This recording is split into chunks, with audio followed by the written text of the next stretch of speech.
ni tak ada halal langsung. Saya dah lama dah perhati banyak zimat rembau. Kat Negeri Sembilan ni lah kebanyakan. Tular dakwaan bahawa minyak masak sawit bertapis, sebuah jenama terkenal, tidak memiliki logo halal dan mengandungi sumber khinzir.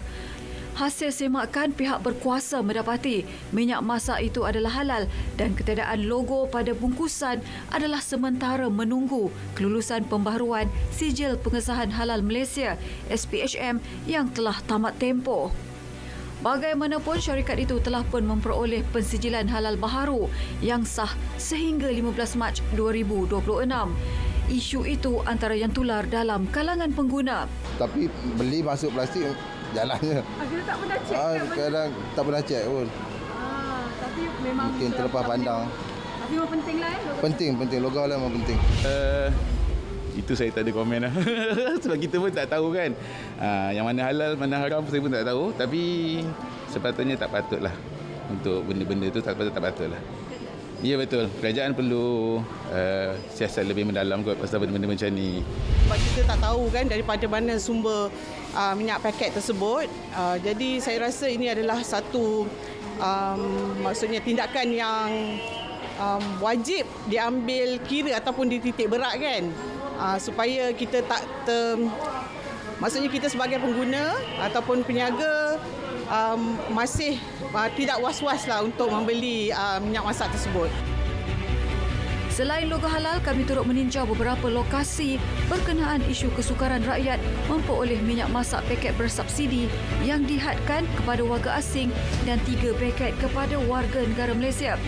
Jualan minyak ini rata-rata hanya boleh dibeli di kaunter bayaran. Kita tak boleh nak had limit pada orang lain kan. Macam contohnya warga asing kita boleh bagi dia 1 paket setiap kali pembelian. So untuk warga negara kita biasalah 3 paket lah. 3 paket macam tu lah. Yang tu ada jugalah yang dia dengar. Tapi kita macam kita sendiri terpulang kepada peniaga itu sendiri. Dah diberitahu jangan disorokkan benda-benda yang kata barang kawalan seperti minyak. So benda tu kita perlu jual, tak perlu nak simpan. Kalau nak katakan harga turun naik itu standard ekonomi. So terpulang kepada peniaga tu antara engkau nak sorok akan kena tindakan, tak sorok akan terjual. Itu je lah. Minyak paket kita akan agihkan ke kaunter pembayaran untuk kita mengawal bekalan minyak paket yang dibekalkan. Bekalan minyak paket masak untuk bulan Ramadan dan musim perayaan mencukupi buat masa sekarang. Isu ini timbul hasil rungutan pengguna berkenaan ketiadaan minyak bersubsidi di kebanyakan lokasi. Persoalannya, mana pergi pengeluaran 60,000 tan metrik minyak masak paket ini? Malaysia. Isu minyak masak ni kan antara isu yang sentiasa panaslah berlaku. Tapi yang terbaru ini ia melibatkan paket itu ada perkataan halal ataupun tidak, ataupun logo halal itu ataupun tidak. Itu yang kita akan bawakan pada hari ini, dan juga isu penyelewengan. Ya, betul. Jadi hari ini kita bercakap lanjut berkenaan dengan topik minyak masak ini.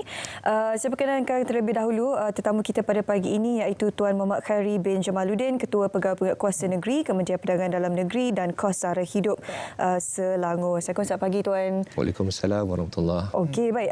Kita mulakan terlebih dahulu topik kita pada pagi ini. Secara umum, kalau Tuan boleh kongsikan sikit sebanyak berkenaan dengan sindiket penyelewengan minyak masak. Okay.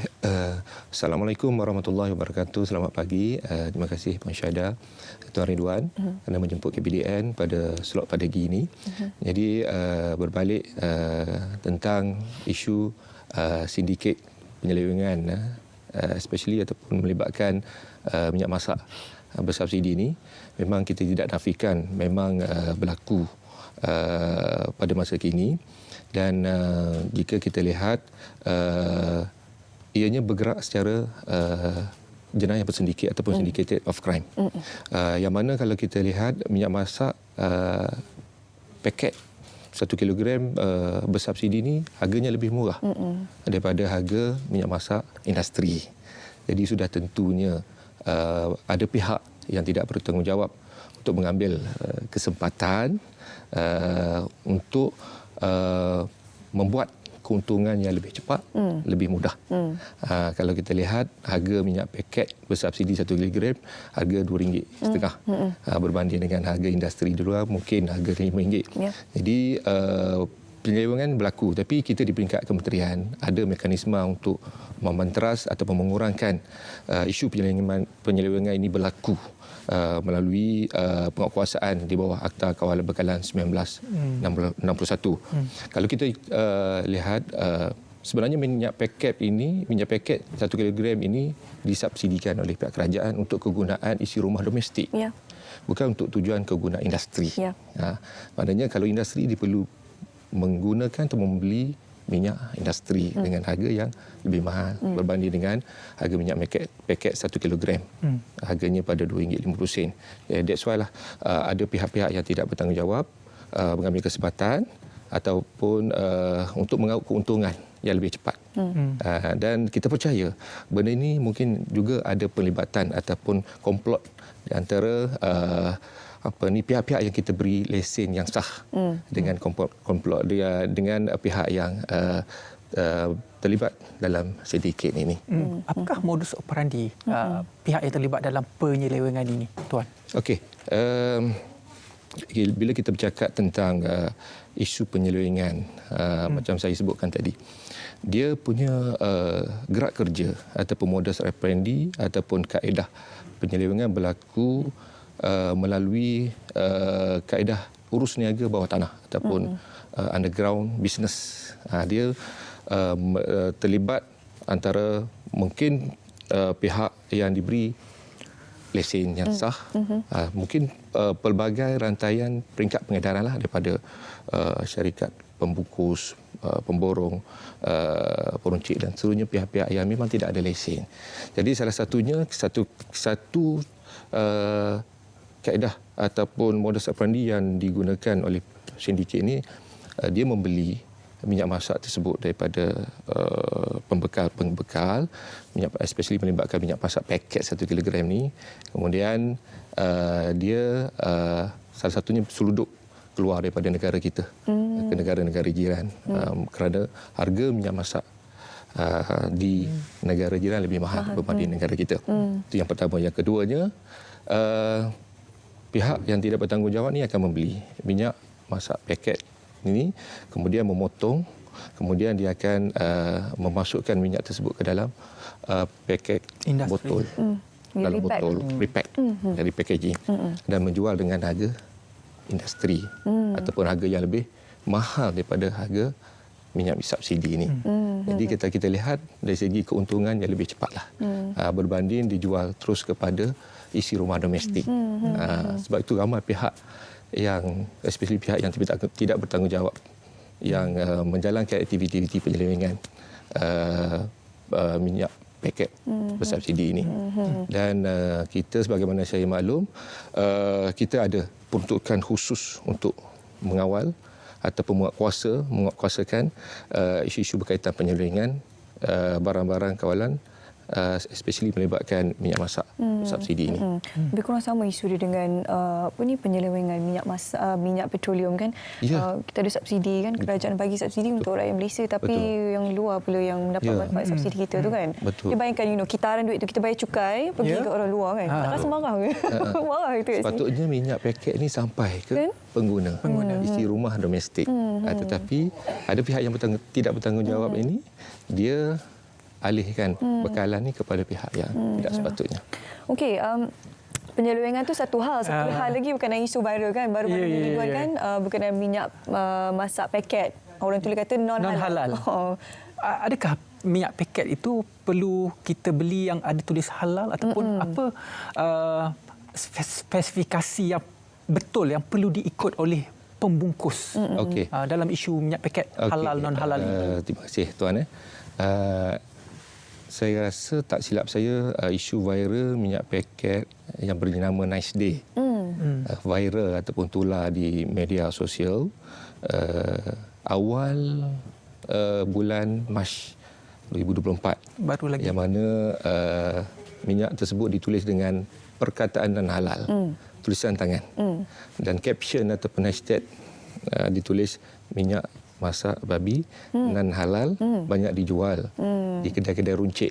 Hati-hati semua, dan kopi MP dari geruk sebelah itu yang ditular.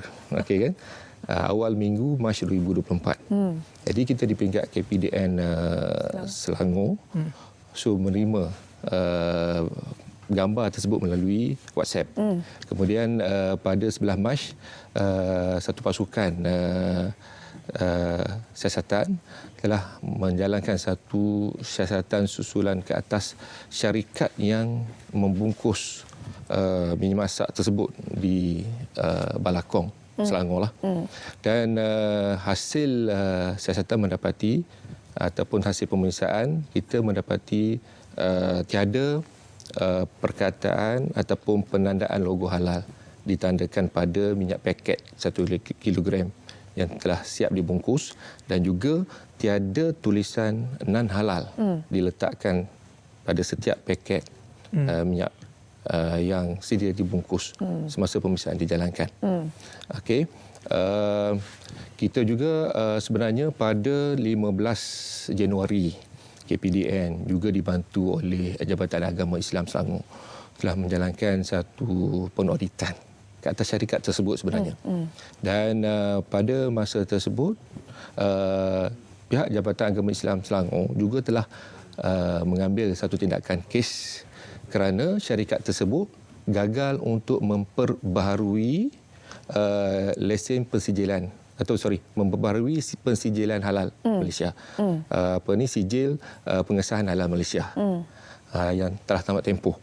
Jadi pihak Jabatan Agama Islam Selangor juga telah mengambil tindakan kes di bawah perintah 41A lah, kerana gagal untuk memperbaharui ataupun menggunakan logo halal yang tidak sah. Dan syarikat tersebut tidak dibenarkan untuk menggunakan logo tersebut sehinggalah sijil pengesahan halal Malaysia diperbarui.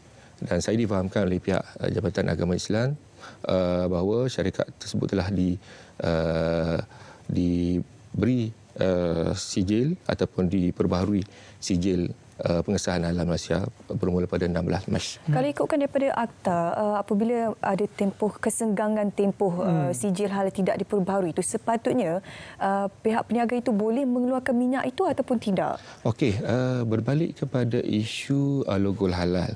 Sebenarnya penggunaan logo halal ataupun penandaan logo halal ini adalah bersifat sukarela ataupun voluntary. Maknanya pihak Jabatan Agama Islam tidak mewajibkan ataupun tidak memandatorikan penggunaan logo halal. Cumanya ia adalah bersifat kepada nilai tambah ataupun added value lah kepada pengusaha makanan dan juga barang-barang, khususnya pengeluar di Malaysia lah. Cuma dalam konteks minyak masak bersubsidi sudah tentunya kita menyarankan ataupun mengeluarkan garis panduan agar semua syarikat pembungkus minyak masak untuk memohon sijil pengesahan halal Malaysia, SPHM lah, daripada pihak berkuasa beribawa ataupun Computer Authority dengan izin, iaitu kalau kita di Malaysia ini ialah Jabatan Kemajuan Islam Malaysia ataupun Jabatan Agama Islam Negeri JAIN ataupun Majlis Agama Islam bagi negeri-negeri lah, MAIN. Okey. Cuma dalam kes yang berlaku tular yang non halal ni, atas arahan Jabatan Agama Islam juga supaya syarikat tersebut supaya tidak menggunakan logo halal sehinggalah sijil pengesahan halal Malaysia diperbaharui.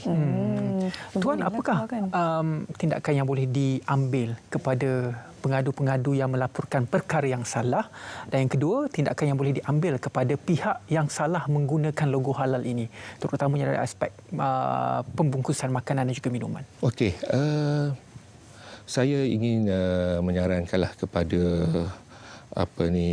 masyarakat di luar sana, kalau kita tengok isu viral minyak masak non halal ini menjadi isu nasional. Dan dia menimbulkan satu suasana kegusaran ataupun panik di kalangan pengguna-pengguna, terutama melibatkan pengguna Islam.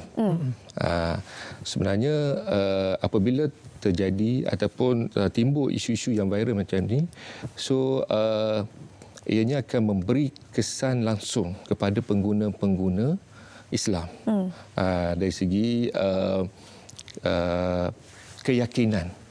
keyakinan untuk menggunakan produk yang diviralkan tersebut. Sedangkan kalau ikutkan kes yang diviralkan ini, kalau kita lihat pembekal daripada pengelang yang sah dan juga pengelang yang diberi sijil pengesahan halal Malaysia, pembekal kepada syarikat pemukuh ini. Cumanya dari segi isu yang tidak meletakkan logo halal tersebut adalah kerana dia gagal untuk memperbarui di atas isu teknikal ataupun dokumentasi saja, bukan melibatkan isu ketidakpatuhan syariah sebagaimana pihak JAIS maklumkan kepada Tapi saya. Tapi untuk itu tidak ada tindakan ataupun diperuntukkan kepada mana-mana peniaga yang gagal untuk mempamerkan logo halal walaupun perniagaan mereka sudah mendapat sijil halal tersebut. Sebagaimana yang saya sebut tadi, logo halal ini merupakan bersifat voluntary ataupun sukarela. Tetapi sebagai rakyat Malaysia kita ada pilihan untuk mendapatkan barang-barang ataupun makanan yang memang ada logo halal, yang mana kita yakin kesucian dari segi kebersihan dan sebagainya. Okey, baik. Ringkas saja kita sempat berkongsi bersama dengan anda pada pagi ini berkenaan dengan isu penyelewengan dan juga penggunaan logo halal yang melibatkan minyak masak paket. Semoga segala jawapan yang diberikan oleh tetamu kita yang dapat memberikan pencerahan pada anda lah berkenaan dengan isu viral dan juga penyelewengan.